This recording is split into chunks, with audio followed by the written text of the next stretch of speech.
Hello everyone, and welcome to the build guide for my Glacial Hammer Slayer build that I actually league started for patch 3.20 Sanctum League, and I was quite happy with how the build progresses and how far I got into the end game. Basically, the only content that I didn't do were the Uber bosses, so I'd like to share how I created my build with all of you.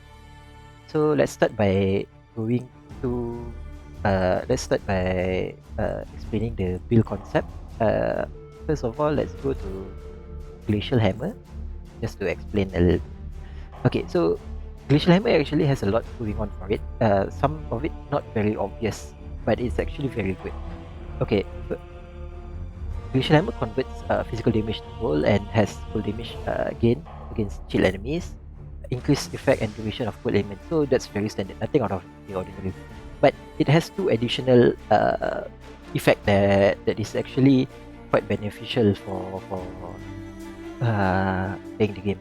Okay, number one, if an enemy is frozen and is on less than 1/3 life, they will shatter when hit by a Glacial Hammer. This is essentially 33% culling strike, which is much stronger than Slayer's 20% culling. But the only downside is that it doesn't apply to unique enemies because that would be way too broken. But it actually applies to rare. So rare enemies like tanky enemies from essences, yeah, they can shatter from that. And second one is this line right here. Every third successive strike freezes enemy as to dealing 100%, few 100% more damage.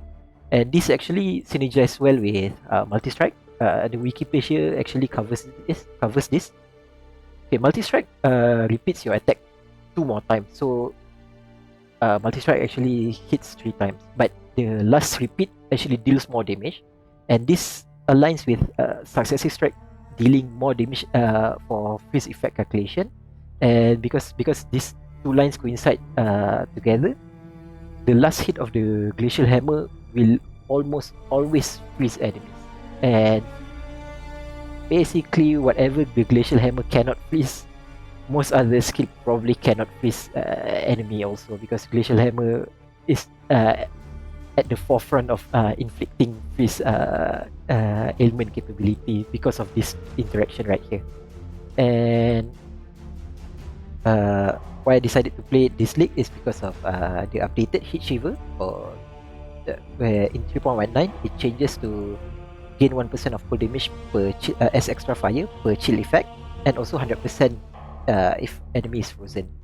So at maximum chill is 30%. So at maximum chill and frozen, you get 130% full damage extra fire. And this two interaction here, where we apply both cold and fire, allows me to use Trinity support, one of the best support DPS support in the game, and we can actually reliably gain and maintain resonance so long as we apply two, not three, two elemental damage that has their DPS range overlaps a lot with one another. So I started the build using this as a concept. And also, just to share with all of you, you can check my character here in PoE Ninja. You just go to week 1 snapshot, filter by Glacial Hammer, and my character is here, level 97 Slayer, TukulAis. And you probably need to check the time machine for the week 1 snapshot, because I'm not planning to build this to level this build anymore. Oh, and I also forgot to mention, I added most of the points in my build guide in the notes section here, and I also created the budget version for this build, and also how to change over to the budget version. So basically, you just change here the tree from endgame to budget. You change the items from endgame to budget, and then you just set the budget version of the skill and aura. That's about it, and you'll get the actual stats and how to build as you progresses into maps. Okay, let's briefly go through the pros and cons of the build. First of all, for melee strike skill, we have excellent clearing speed, mostly due to Herald of Ice Explosion and melee splash that comes from the recently updated Terrible Fury. Decent DPS for endgame, because as you can see here, we have 16 million DPS for Shaper DPS, and there's actually some effects that I didn't take in POB because it's not really reliable to figure, so I just put it off first. But you can actually turn it on just to see the maximum theoretical limit of the build DPS. It's also decently tanky because we're running Determination, so our effective hit pool is 113,000, and we're at 80, 78 elemental resistance from our tree, and it's also quite cheap to start and gear because we're using very cheap uniques for our best in slot at the moment. Of all the uniques, I think, yeah, okay, Bottle Faith, quite expensive. Possible Escape, Watcher's Eye, Megalomaniac, this is our typically expensive during the start of the league. But other than that, Frost Breath, Heatshiver, Yoke of Suffering, Mark of the Elder, Cyclopean Call, they're quite cheap even during the start of the league. So, yeah. Okay. The cons, it's a melee strike skill in modern PoE, so I'm not going to cover much on what melee skills are lacking. So just take it as cons. You know it when you play it. It has slow and moderate movement speed. Well, you can leap slam a lot, but the base movement speed itself is not very fast, and it's also unique dependent, so it's not SSF friendly. Okay, now let's move on to the offensive and defensive layers of the build. Okay, offensive layers. As I mentioned before, we're using Glacial Hammer and Heatshiver, and also actually Yoke of Suffering, because Yoke of Suffering allows elemental damage to apply shock. So we are actually applying all of the basic elemental ailment, that is Chill, Freeze, Ignite, Shock, and sometimes even Scorch from our shield. But just a quick reminder, always aim for flat added physical and cold damage to balance out the cold and fire damage for Trinity, because as you can see here, our cold and fire damage is within range of each other, 290,000 and 1 to 433, and 342 to 511. So there's actually some overlap there, which allows us to maintain Trinity. Next is what I also mentioned before, Glacial Hammer Culling, Herald of Ice, melee splash for clearing. Glacial Hammer shatters non-unique enemies at 1/3 life. Herald of Ice plus track target, and melee splash, decent clear. And finally, the cold element effect, because actually when you freeze and chills enemy, it allows for better DPS uptime, as you can keep on hitting the enemy rather than having to dodge certain mechanics. Even with bosses that cannot be frozen, the chill effect actually applies, so it also allows the same concept for sustained DPS. And for the defensive layers, we have armor, we have more than 75% resistance, we have block from our shield, true block, not glancing blows, stun immunity from Keystone, and also Fortify. Here, this explains where we get all of the above.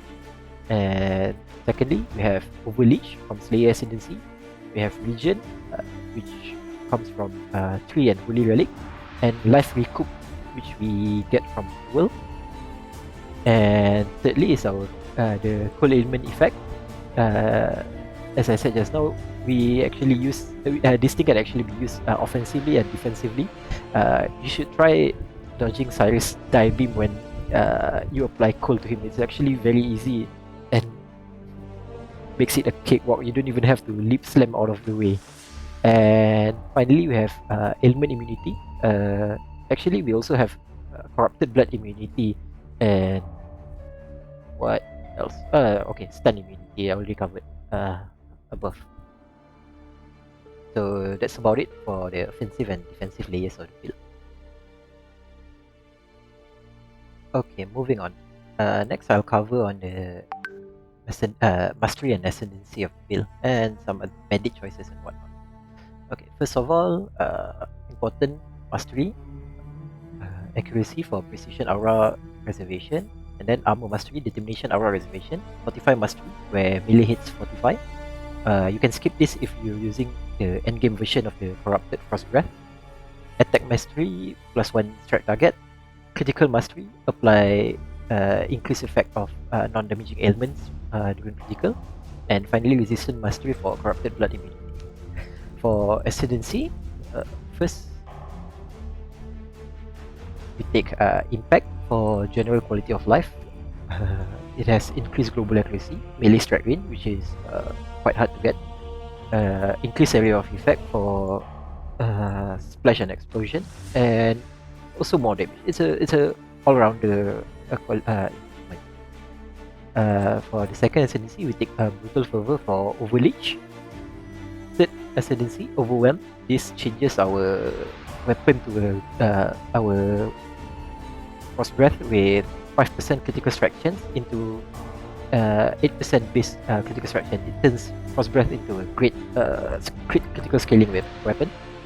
And finally, Bane of Legends for simply more damage. For bandits, we help Aramir for 2 passive points. For Pantheon, we take Arakali for reduced damage over time because it's quite hard to cap our chaos resist, so this helps a lot. And also increased life recovery, which applies to our Regen and Leech. For minor Pantheon, you can take Islatha, Yugul, or Garukan, or a Life Flask, or Yugul for Curse Effectiveness, or Garukan for Shock Effect. Okay, next we will cover about the gem setup for the build. Let's just put it easier then. Okay, so Glacial Hammer. We're using Glacial Hammer, multi-strike, elemental damage with attacks, added cold, Trinity, and finally elemental penetration or increased critical damage. Okay, just a heads up. Only use Trinity once you're actually able to obtain heatshiver, and elemental penetration is actually the best in slot, but it's quite hard to get early in the game. So in the meantime, just use increased critical damage, assuming you already have the ascendancy for overwhelm to change your weapon to 8% base critical strike. Next is Enduring Cry plus Assassin's Mark plus Mark on hit.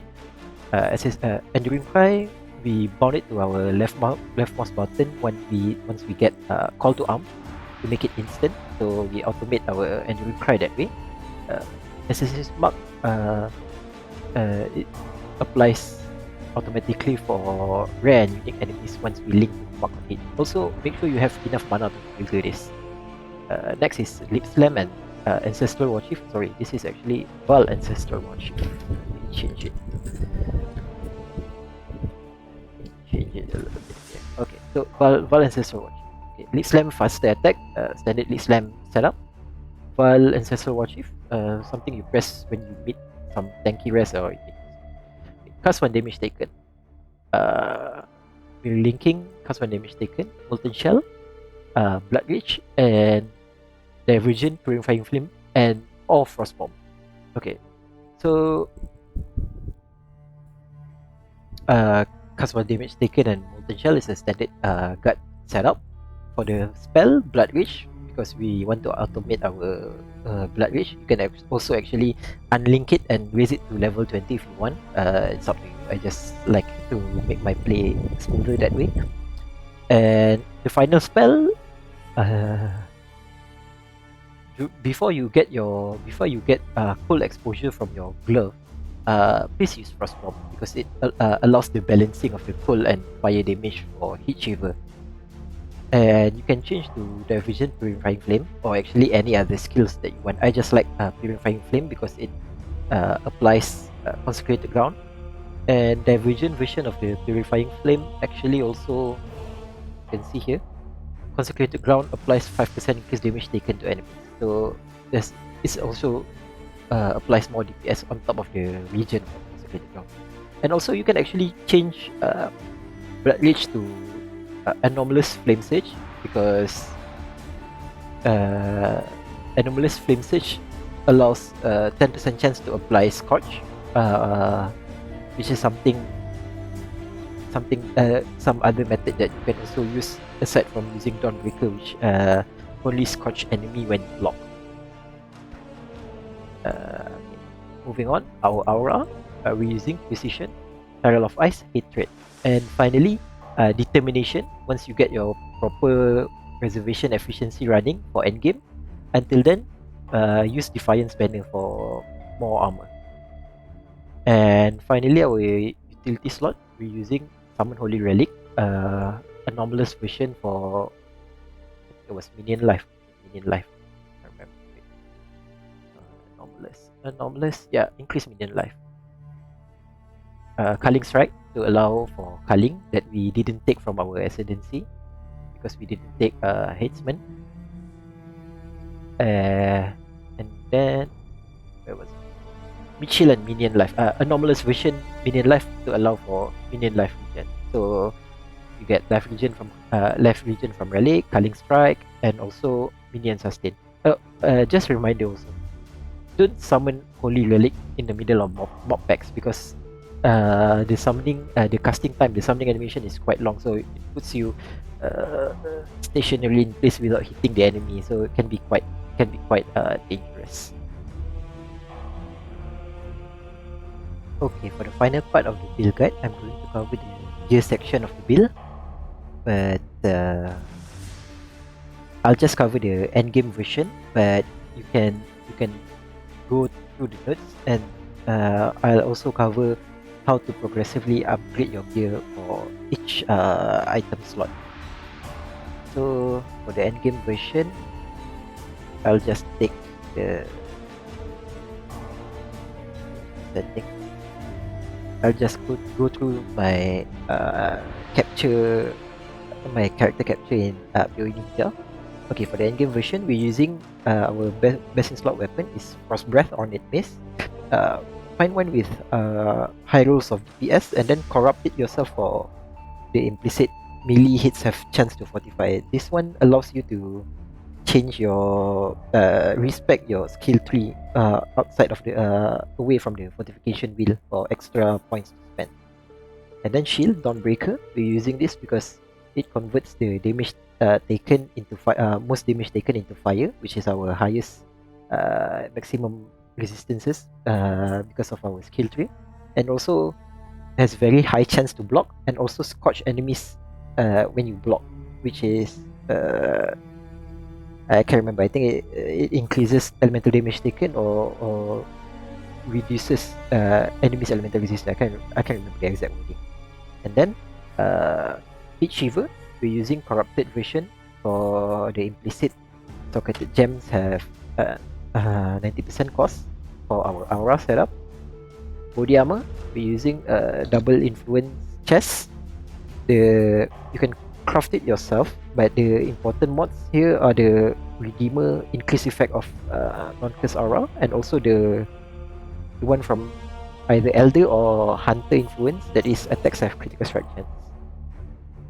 For gloves, these are the endgame gloves. For leveling, you can use Southbound Glove or Calm Spirit, but for our endgame, we're using one rare glove with implicit strike skills target additional enemy, and also applies cold exposure on hit. And then after glove, boots, Relakash Impatience. This allows us to have maximum charges while stationary. That is when we are hitting, which is when we actually require the charges anyway. So, but unfortunately, it also loses endurance charges, which we actually would like to have when we are moving for tankiness, but that's the trade-off. Either way, for the enchant, try to get added cold damage if you've been hit recently, as it's the best DPS enchant for the build. And then for the belt, Cyclopean Coil for life, attributes, and ailment immunities. Rings, high roll of Buck the Elder with abrasive catalyst applied for attack damage and flat added cold. Shaper Ring, so that your Mark F the Elder gives you that attack damage effect. Shaper Ring with open suffix, so that you can craft dexterity and intelligence for the required attributes for the build. And amulets, Yoke of Suffering. This one gives increased damage taken for each type of ailment you have inflicted on them, and also your elemental damage can shock. So this allows our cold damage from Frost Breath from Glacial Hammer and fire damage from Heatshiver to apply shock, and it also increases the damage taken for each element applied on the enemy. And we actually inflict chill, freeze, ignite, shock, and also sometimes scorch from our shield. So we benefit a lot from that particular line from the amulet. We also have a lot of elemental resistance from the amulet, and we anoint Blacksmith Cloud for highest DPS option for the build, and it is also quite a cheap equipment. For the jewels, we're using large cluster jewel for that, which have the of which the most important node is Fuel the Fight for attack damage leech as mana. Yeah, here, Fuel the Fight. Attack damage leech as mana for our mana sustain, and the rest is Feed the Fury and Martial Prowess. That one is actually quite flexible, but Feed the Fury is actually the highest DPS node we can get as a Slayer because of our Overleech. And then the smaller node, I'm using Megalomaniac, but actually what's important here is the Spiteful Presence for Hatred has increased mana reservation. I also got lucky because I found Feed the Fury plus Spiteful Presence in the Megalomaniac. So I use that instead. But you can use a small cluster jewel for mana reservation efficiency and get Spiteful Presence there. And then possible escape for our skill tree allocation. These are very high DPS clusters for elemental mace damage and life node here. And then our jewel, which have increased life and critical strike multiplier, also damage taken as life for further sustain. Finally, Watcher's Eye with flat added cold damage while affected by hatred, and gain fast charge when crit for more damage and plus sustain. And then for our flask, finally we have Bleed Life Flask, Diamond Life Flask, Granite Flask, Silver Flask, using Flagellant for all of them for further flask sustain on top of the flask charge gain while affected by precision. And for the suffix, you want increased armor, increased attack speed, and increased effect of persist. And then the final flask slot is actually flexible, and for the endgame version, I'm using Bottle Faith with the enchantment only to be used when hitting rare unique enemy for automation. And yeah, I think that's about it for the gear section of the build. Okay, so I think that would be all for my Glacial Hammer Slayer build guide. Just a gentle reminder, I put most of the stuff I covered, and even some like gear progression that I didn't cover inside the video, in the notes section of the POB, which I'll share in the video description. And if you have any comments or feedbacks or anything you'd like for me to clarify, let me hear it in the comment section down below. That's all. Thank you very much. Bye bye.